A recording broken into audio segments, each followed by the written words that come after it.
Hi guys, welcome back to an episode of DB Cars itself, and in today's episode itself, I'll be reviewing the GetGo BYD E6 Electric. So let's dive straight to this video right now.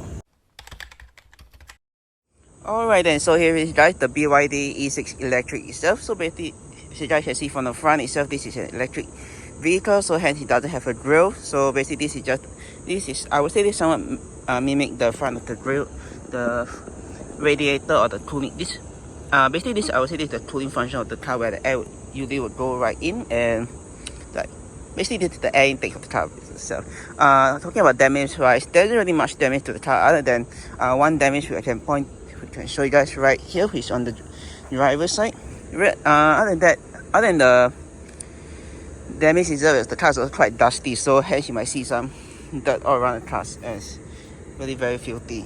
You got this damage right here, which was caused by a previous user itself, and the wheels are, I would say, it's alright, not too bad, but yeah, other than that, just quite dusty car, and also it's quite a new car. I think it's about 9,000 kilometers at the moment, and yeah, other than that, there's more damage right there. And yeah, let me just before I show you guys the trunk space of the car itself, this is the charging port if anyone is wondering. So just need to push in right here, open up, and this is your charging port to charge the car itself. Alright then, let me just show you guys the rear of the car right now. So alright then, so let me just show you guys the trunk space of the car itself.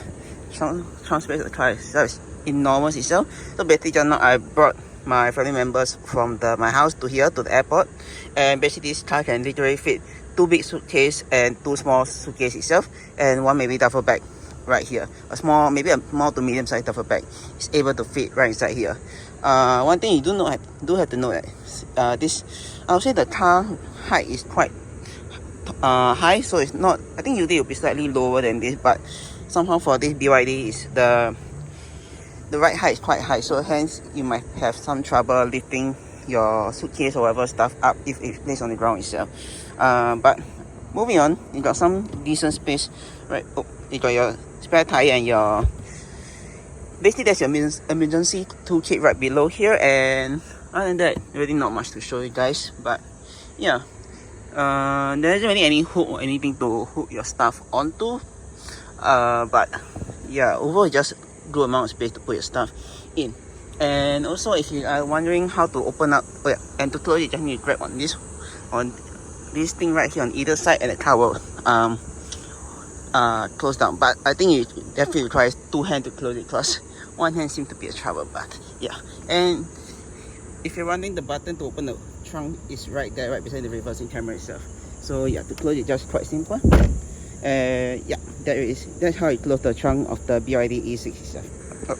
Yeah, let me just show you guys the rear of the car right now. So alright then, you're stepping right into the BYD E6 rear.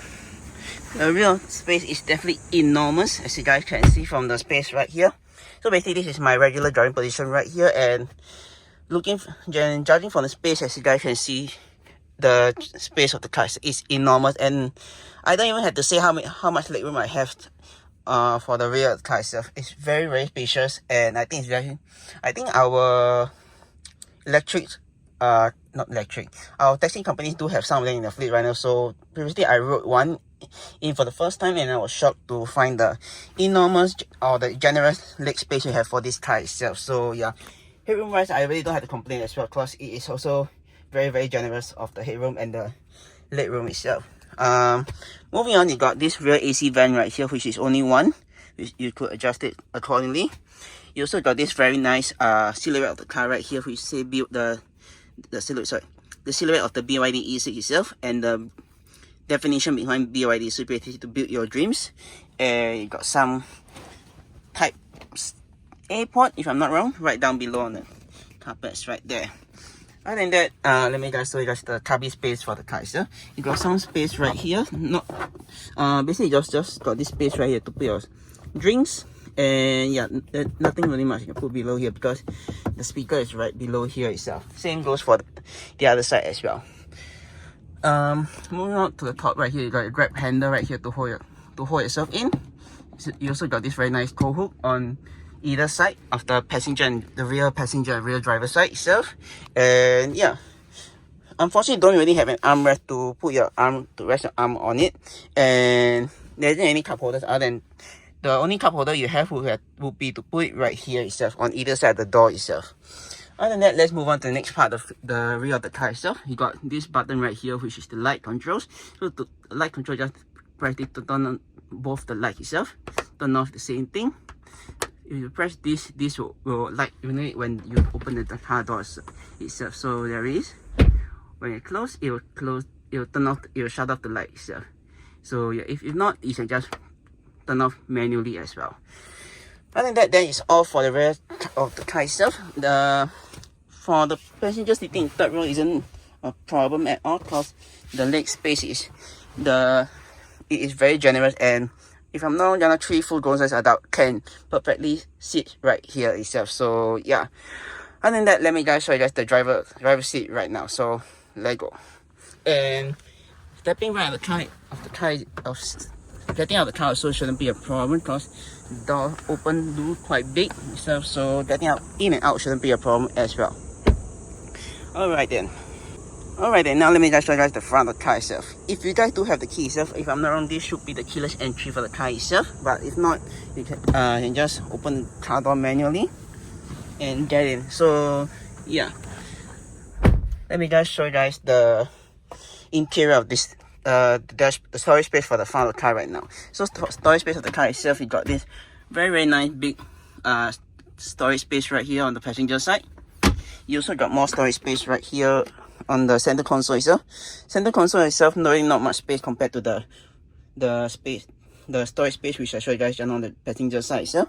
But for the center console itself, you got more Type A ports right here, and you still got a 12-volt socket outlet right there for you guys to charge or to plug in any electrical appliances or whatever stuff you want to use for this car itself. Okay, moving on, you got these 2 very nice cup holder itself, which you could put your drink inside. So if I'm not wrong, they are different sizes, but I could be wrong. So yeah, you got also this very narrow rectangle space right here. I don't know what you could put. Maybe you could put your phone, your wallet, or your keys, whatever. That is very thinly placed right here. So but at the moment, it's only this GetGo electric card for this car itself. You got your handbrake for the car itself. So basically, if the car would be in park, the parking brake will be turned on manually itself. Once you set it to drive, the car will just disengage the parking brake automatically by itself. So there isn't really a hassle to keep on reminding that you need to turn off the parking brake itself. Moving around top here, next up we got the gear selector. So the gear selector, I would say, is quite simple. Basically, you got reverse, neutral, and drive, and park right here. So to engage the park, just press the button right here. To engage either of these 3 gears itself, just need to turn the gear knob either way itself. So yeah. Moving on to the next part of buttons right here on the center console itself. You got the headlight itself. This is the eco switch for the eco function of the car itself. This is the parking sensors. This I have not too sure what it is yet, but I'll figure out later on in the car itself. This is for the AC, and this is for the front defrost itself. This is for the meter controls, and this, if I'm not, should be the sports mode, but I could be wrong, so I need to figure out this later on as well. Moving on, you got this very nice tray to put your phone on or whatever stuff you want to put on top here itself. Moving on to the top part, mainly the dash of the car right now, you got 2 AC vents itself, and these are the switch to adjust the airflow itself. Right on top, you got more of the BYD. What's the definition of BYD right here, and you got the very nice infotainment screen right here. One thing I really like about this BYD infotainment screen itself is you could adjust it according to landscape or I think it's horizontal or vertical. So basically now it's in horizontal. If you want it to be charged to vertical, just need to turn it this way, and it's vertical now. You want horizontal, sure, no problem. Just need to turn the screen and it's back to horizontal. So that's one thing I really like about this car.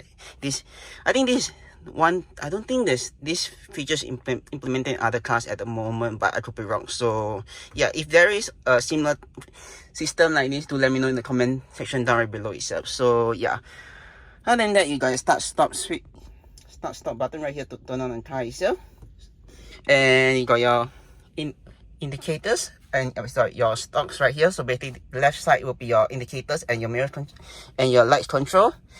On the right side will be your wiper switch itself. Right down below here, you got I think this to adjust the screen brightness. This to adjust the headlight itself. So yeah, and you got AC. You got one more AC vent on the driver's side itself, and this to adjust the airflow for the driver's side AC itself. Other than that, let me just show you guys the next part of the doors, the controls for the door itself. So basically, this is your mirror control, mirror adjustment control buttons right here. This is your auto lock itself. This is your mirror controls, and sorry, this is your windows controls for the all four windows on the car itself, and this is to prevent people from rolling down the window itself. Let me just turn on the car, show you guys how you guys can adjust the mirrors itself. So basically, turn on the car itself is just quite simple. For the brake itself, press the car itself, and the car will start up. And so yeah, basically this is the starting procedure of the car itself, and the screen will also light up at the same time. Loop recording starts. So yeah, to adjust the mirrors itself, you basically just need to press on this. Then you can see a blue light shining right here. Then you just adjust it accordingly to how you want it. So yeah, it's not like other cars where there's a switch, you can flick it to the right or the left. So this is just a button. So basically, you want to adjust it, press this. You are done adjusting with this, just press again. So yeah, that's how you adjust your mirrors on the BYD E6 itself. Now let me just show you these two controls itself. So basically, this control is your volume control itself. So basically, if I were to adjust the knob right here, you can. This is basically the volume control for the car itself. This right here, if I'm not wrong, oh yeah. So basically, this button right here is to adjust how the regen function of the car itself. So basically, now it's on standard. If I were to press this button right here, it'll be larger. So the regen will be much more stronger itself. So yeah, for the time being, I'll put it in larger because it somewhat help to recharge the car itself, the regen function of the car itself. Talking about this, the buttons on this car itself really not much other than you got a mode switch right here, which if I were to press, you will adjust the infotainment screen itself. So basically, that's all. So basically, you'll be cycling this thing right here, if you guys can see. But basically, it's radio, music, video, and photos. Well, if you have anything linked up to it. Other than that, there isn't really much to show you guys. And this button right here is to just adjust the controls in the center right here. So basically, you guys can see. So basically, this is just the center of the dash itself. You got this button right here for the core function, and this is the same thing as this right here, which is to adjust the volume itself. You also got this arrow key you can adjust the radio station itself, or whatever thing you are at for the infotainment screen at the moment itself. So yeah. Alright then, let me just give you guys a brief walkthrough of the infotainment screen for this BYD E6 right here. So basically, if you guys can see, there isn't really much controls to this car other than your AC fan control right here. So basically, this is just turn off the AC itself, and this to turn on. And most of the other functions, like let's say I control how the airflow blowing towards you, you need to control through this screen right here. So basically, about the press mode. This is what I'm telling you guys earlier on. So basically, as you guys can see, there's radio, music, video, and other function of the car right here. If I were to press back, oh yeah, also the infotainment screen is touchscreen, so you can control whatever thing on the screen right here. So basically, all the things that you want to know about it is all controlled through here itself. So basically, the control of the car itself and also the radio of the car itself is all here. So anything you want to know more about it, you can just adjust it through here itself. So yeah, basically also can control your base of the infotainment itself, which I don't think other cars you're able to do so, but I could be wrong on that. But yeah, basically that is, you also can control the language, which is quite interesting. So yeah, yeah. Then you got more controls right here, which I'm not going to adjust. But basically, straight out the back, when you first start out the car itself, you get these three things right here, which is I think there's an option which you could connect your phone to the Bluetooth audio itself. You got the music, which is linked to that, and you got the radio itself. So by standard, I just listen to the radio because it's much easier to listen to. Plus, it's already built in, so why not itself? So yeah. Other than that, you got some touchscreen control right here, which you can find in like Android phone itself. So basically, there's the back button. So basically, if you're in the home button, you can just press this, go back home itself. So yeah, this is like somewhat similar to an Android phone, which if you guys use Android phone will be quite similar itself. So yeah, this is to turn off the screen itself. So basically it's quite basically if your radio is on, you got the radio the sound playing in the background, and you got your clock itself. If not, you can just touch on the screen itself to wake the screen back up. On the left right here, you got your climate control itself. So basically this is the fan speed itself. You got recirculate air the recirculating function right here. This is your, I think this is to max out the AC itself, and this to the auto climate control itself. Right here you got the how the fan you want the fan to be blowing itself, and this is, if I'm not wrong, should be, oh yeah, hey no, let me see this. Oh no, not too sure what this does. I thought this is for the rear AC itself, but turns out it's not. And you got the rear heating thing right here itself. Other than that, you got on your left side, let me just go back to the home screen itself. You got volume control for the car itself. So basically you can just yeah, that you could just touch the screen itself to adjust the volume or adjust the navigation volume if the phone is linked up to the Bluetooth audio of this phone itself. Other than that, that's all I have to say for this video itself. Let me just show you guys the other part of the car right now. So alright then, yeah, moving on from the infotainment screen itself, let me just show you guys the gauge itself. Gauge itself is quite simple itself. You got your power gauge right here, I would call it, and you got speedo. So speedo, power gauge, basically this is what the power will output. So far as what I drove is, most of the time the car will just give me 80% power and not really the full maximum power itself, which is quite weird. But overall not too bad lah. It still can handle heavy when it has heavy load being placed in the car itself. So that's one good thing. Speedo, really nothing much to show you guys other than the speed of the maximum top speed of the car, which is 240. And yeah, other than that, that's all I say for this video itself. So let's move on to the next segment. For the, if you want to adjust the steering wheel for this car itself, the switch just right here, if you guys can see. So basically you have to press this, pull this out, you can just adjust it according to how you like, up, down. So basically once you're done adjusting, just push back in, and the steering wheel will be locked at its position itself. For the seats itself, it's also the same thing as normal manually adjusted seats. So basically, if you have to pull up is to adjust the height, pull down is to lower the height of the seat itself, and this switch, this lever right here to adjust the angle of the seat itself. So yeah, other than that, let me see. Oh yeah, you also got your sun visor right here, which I would say is this sun visor somehow is very, very interesting because it is very thick.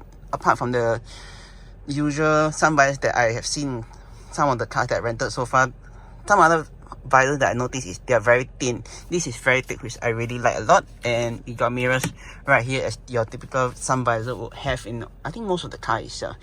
Same goes for the passenger side as well. For the light switch itself, it's also same as the rear. You got this switch to turn on the light itself, to turn off the light, and this is for the doors itself. So yeah, if I have to guess, I think if you press this for this, the front will open, and if you press for the rear itself, the rear will open. But I could be wrong that. So let me just try this out. Car doors open. Okay, yeah, it seems I'm true on this theory. So basically, if you were to press this on the front, only the front light will be turned on. The rear light will not be turned on at all. So that's quite interesting. It's like individually adjusted individually adjusted light itself. So that's very, very nice thing to see. Other than that, let me see what this does. Not too sure, but you can see, I think it's the snow mode for the car itself. So yeah. Other than that, I don't really have much to show you guys already. So oh yeah, if you guys are wondering how to stop itself, so basically if you want to use the windscreen wipers, just need one down for just one sweep, all the way up for continuous itself. So yeah, and this is the one for the rear itself. So yeah, that is how it looked like. So, and this control right here for the left stock, this is to flash your high beams, this to adjust the height, to turn on the high beam itself. So yeah, other than that, that's all for the car itself. Let me just show you guys my overall thoughts for this car right now. So alright then, so yeah, let me just show you guys my overall thoughts for this vehicle itself. one thing I have to say is overall renting this car is actually not too bad. Actually it's quite, I would say this is like somewhat like the alternative to the anything I first want to rent the Renault Grand Scenic because of the airport run itself, but then the Renault Scenic was not available, so hence I decided to rent this out. But I think overall capacity wise is actually not too bad as well. As you guys heard, I think you just saw that I mentioned that it can fit 2 big luggage and 2 small luggage plus 1 duffel bag itself. I think maybe a small to medium size duffel bag should not be a problem. But the only downside I have this car is I'm not too sure if I'm show you guys the charging procedure, but just now once I enter my charging for this car itself, I have a problem, which is there isn't any buttons on the car itself that lets you remove the charging thing, the charging station, the charger thing from the charging port of the car itself. So I was having problem, and I started to read through the owner's manual itself, and the owner's manual is even worse. It doesn't specify how to remove the charging, to unplug the car itself from the charging station itself. So that's the downside of this car itself. But I think my other flaws, I don't really have other flaws for this car other than that charging issue that I faced early on, which I then had to result into GetGo to help me with it. But I don't know whether the GetGo really helped me, because somehow I managed to remove it by myself by swiping my fingers above the charging port, which is quite weird. But overall, I think, yeah, that's the only downside for this car itself. Power wise also it's really not that great, because it's really technically it's an MPV, I would class it, but I would classify this car as an MPV, not really an SUV, because if you SUV, the wheelbase will be slightly shorter itself. So I would say this is quite similar to the Toyota Wish or the other like MPV cars out there itself. So yeah, other than that, that's all I have to say for this video itself. Don't forget to turn the subscribe button down right below. See more videos like this, click subscribe and click see my 2 other videos. And with that, I'll see you guys in the next video.